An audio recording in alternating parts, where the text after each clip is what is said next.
နောက်ဆုံးတစ်ယောက်ဖြစ်တဲ့မောင်မောင်တန်းကဘလို့ပုံစံတွေရှင်းပြိုင်မလဲဆိုတာကျွန်တော်လည်းအတူတူဆက်လက်ပြီးတော့စောင့်ကြည့်လိုက်အောင် Okay let's go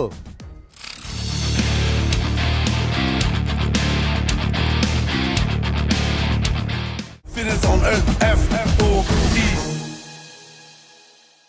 Fitness on earth F-O-E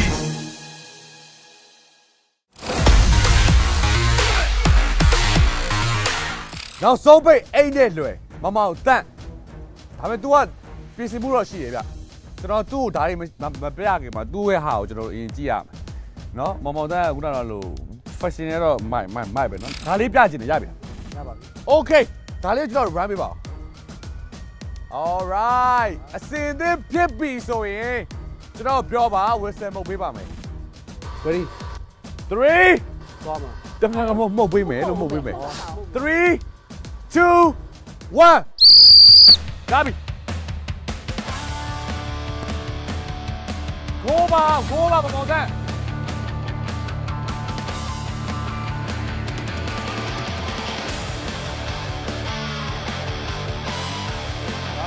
Press.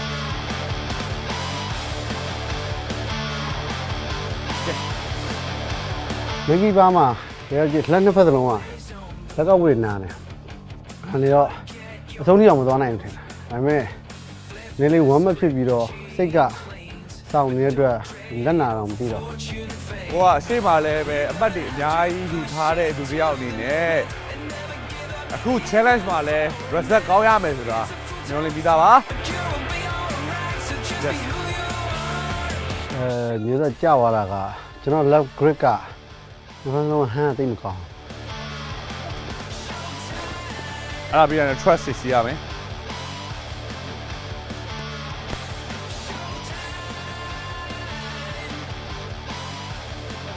đó ok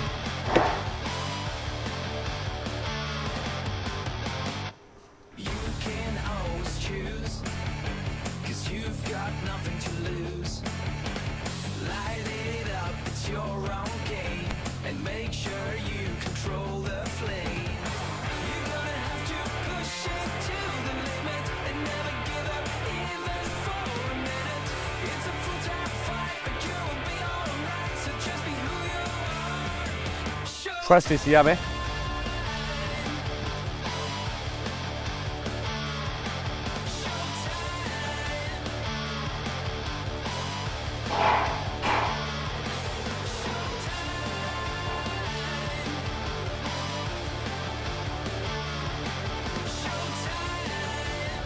Yes. On it.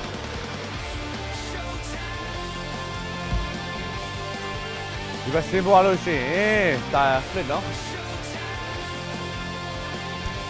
Tire clean no meow, can no meow.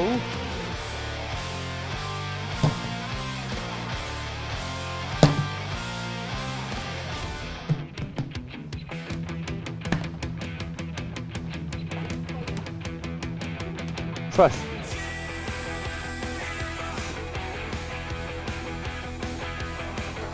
Okay.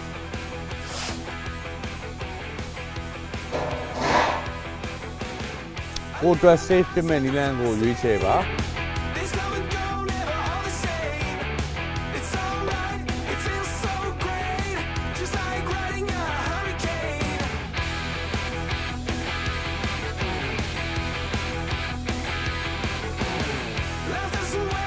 On it? My first mission I got maybe Jai. Maybe I saw 2 Brahman Nakudong. The chat on you. You serve your human and loaded him. Chini blue sheet at Chekia. Rigaro, balance go near, tell you, maybe Jai to go. Change Sipiano. To begin to happen.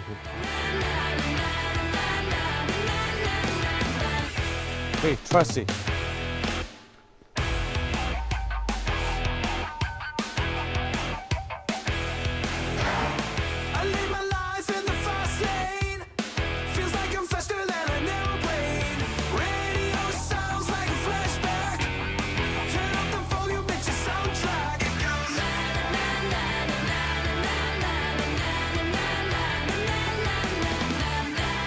ပထမအပြားမှာ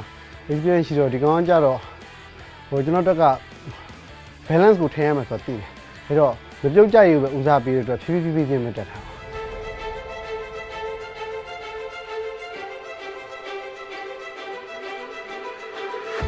ဟုတ်တော့မယ်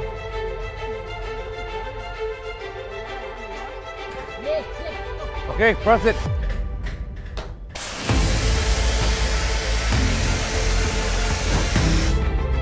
မထင်မှတ်ထားဘဲနဲ့အကောင်းဆုံးလုပ်နိုင်ခဲ့တယ်ပေါ့နော်။ဘာပြောပထမ injury ဖြစ်မှာဆိုလို့ရှောင်နေတာရှောင်တော့မလုပ်ရင်တော့မလုပ်တော့ဘူးဒါပေမဲ့ထဲရရောက်တော့တယ်တွေးပူတော့စိတ်ကဆောင်းတော့နာပြီမဲ့လေ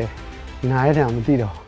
Okay ပါဆိုတော့နောက်ဆုံးပိတ်တရားဖြစ်တယ်မောင်မောင်တန်းက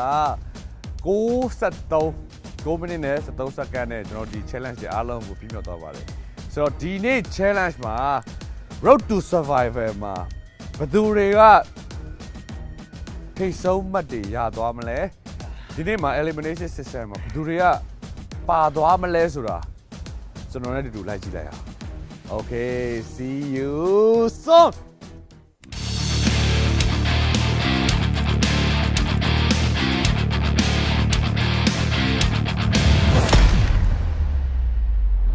FOE Season 2ရဲ့ Road to Survival ကတော့ဒီမှာပဲအောင်မြင်စွာပြီးဆုံးသွားပါပြီ။ကျွန်တော်ရပြန်ဝင်18ရောင်လုံးရဲ့ပါဝင်ရှင်ပြိုင်မှုကိုပြည်သက်ကြီးအားလုံးလဲကြည့်ပြီးတော့အားရကြည်နေခံလိမ့်မယ်လို့ယုံကြည်ပါတယ်။ဒီနေ့ Challenge 5မှာဆိုလို့ရှိရင်တော့ဘသူတွေကဆက်လက်ပြီးတော့ပြိုင်ခွင့်ရမလဲ။ပြီးတော့ဘသူတွေကတော့ပြိုင်ပွဲကနေပြီးတော့ထွက်ခွာသွားရမလဲ။ပြီးတော့ Exclusive Award ဖြစ်တဲ့ Dr. A Luxury Aesthetic Clinic ရဲ့တိတ်တရတဲ့ package ကဘသူပိုင်ဆိုင်သွားမလဲ။ကျွန်တော်ကတော့အရင်သိချင်နေပါပြီ။ဒီတော့ကိုထွန်းအောင်နဲ့အတူတူပြန်ဝင်18ရက်ကိုပြန်လည်ကြိုဆိုလိုက်ရအောင် Fitness on our FOE Season 2 ရဲ့ Challenge 5 Road to Survival မှာအကောင်းဆုံးရှင်ပြိုင်သွားတဲ့ပြိုင်ပွဲဝင်18ရက်စလုံးကို Congratulations ပါအားလုံးပဲရှင်ပြိုင်သွားတဲ့အချိန်မှာဒီတချို့တွေဆိုလို့ရှိရင်အကောင်းဆုံးကြိုးစားတယ်ရုန်းကန်တဲ့လူတွေရှိတယ်လွယ်ကူတဲ့လူတွေရှိတာပေါ့နော်ဆိုတော့ဘာပြောဒီနေ့ challenge မှာအကောင်းဆုံးအမှတ်တွေရသွားတဲ့သူတွေရှိတယ်လို့မျိုး DQ လည်းရှိပါတယ်ဆိုတော့ DQ တမလည်းရှိတယ်အဲ့ဒီမပြောခင်မှာအဝမ်းသာစရာသတင်းလေးနဲ့ပြောချင်ပါတယ် surprise ဆိုပြီးတော့ပြီးခဲ့တဲ့အပတ်တော့ပြောခဲ့တဲ့ဟာပေါ့နော်ဒီတစ်ပတ် challenge မှာပထမရတဲ့သူကိုကျွန်တော်ဒေါက်တာ A ကနေပြီးတော့300တန် package ကိုပေးမှာပါဘယ်သူရသွားလဲဆိုတော့ကျွန်တော်ရင်ပြောမယ်ဒီနေ့ challenge 5မှာပထမရသွားတဲ့သူဒီချင်ပါ556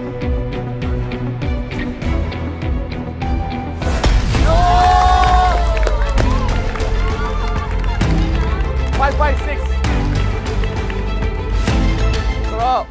9မိနစ်နဲ့56စက္ကန့်အတော်အတွင်းမှာဒီ challenge တွေအားလုံးကိုကြော်ဖြတ်သွားတဲ့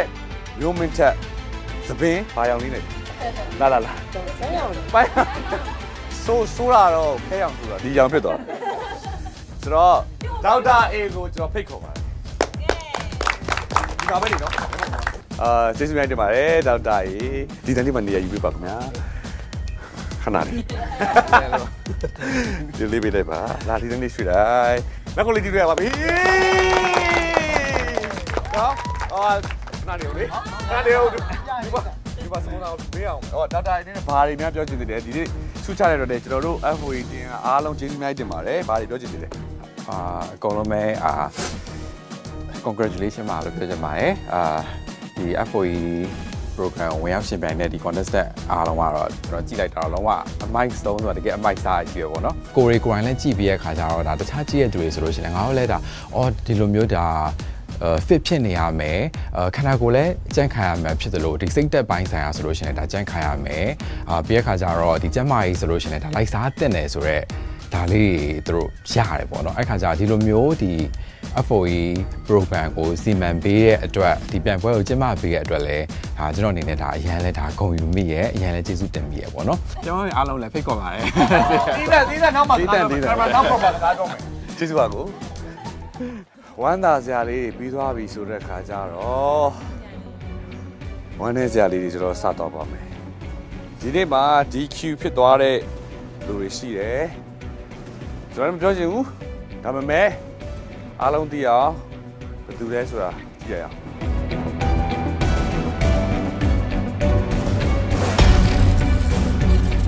ဆိုတော့ DQ ဖြစ်သွားတဲ့သူကတော့ကျွန်တော်တို့အမှတ်0ဖြစ်ပါတယ်5မှတ်ရသွားတဲ့သူတွေဆိုတော့ကျွန်တော်တို့5မှတ်ဆိုလို့ရှိရင်ပုံမှန်အဖြစ်ဆို3ယောက်ရှိတယ်ဒါမှတစ်ယောက်က DQ ဖြစ်သွားပြီဆိုတော့2ယောက်ပဲရှိတယ်အဲ့ဒီ2ယောက်ကဘယ်သူတွေလဲဆိုတော့ဝါမှုနဲ့8တီကျော်ဝါမှုကတော့25မိနစ်34စက္ကန့်8တီကျော်ကတော့28မိနစ်34စက္ကန့်ဖြစ်ပါတယ်10မှတ်ရတဲ့လူသိချင်တယ်သိချင်ပါပြီ10မှတ်ရတဲ့လူ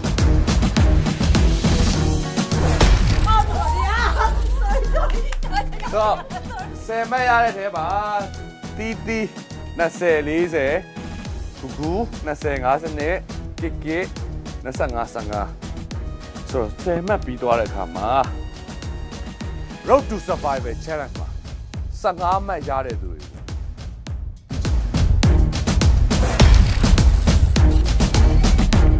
ဆိုတော့ရက်ထက်9မိနစ်နဲ့42စက္ကန့်ငိမ့်ချမ်း17နှစ်4မအိမ်မဲ့သူ15 5တစ်တော့15မှတ်ပြီးတော့ဘယ်နှမှတ်လဲ25မှတ်ဒါပဲလို့ရတယ်ဒါ25မှတ်သမားကိုကြည့်ကြည့်နေရဒါပဲ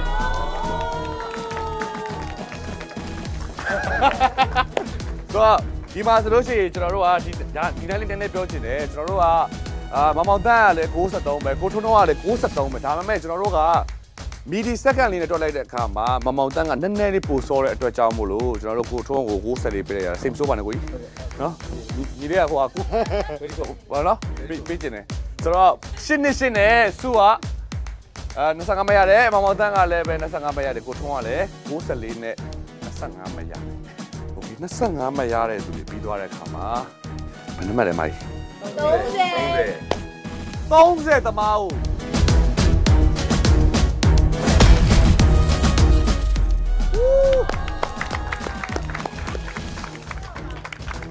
တော့ရစား644နဲ့30ရတယ် The Beast 9နဲ့မ30ရတယ် Sean လဲ4နှစ်နဲ့30ရပါတယ်ခင်ဗျာဆိုတော့အဲ့ဒါလို့ရှိရင်ဒီနေ့မှာအမှတ်အများဆုံး guys တွေကိုကျွန်တော်တာပါနော်1 2 3တစ်ကတော့တည်ထားပြီဆိုတော့စိတ်ရေးမခုံတော့ဘူးနော်ကျတဲ့နေရာကိုတည်ကျင်ပါတယ်35မှတ်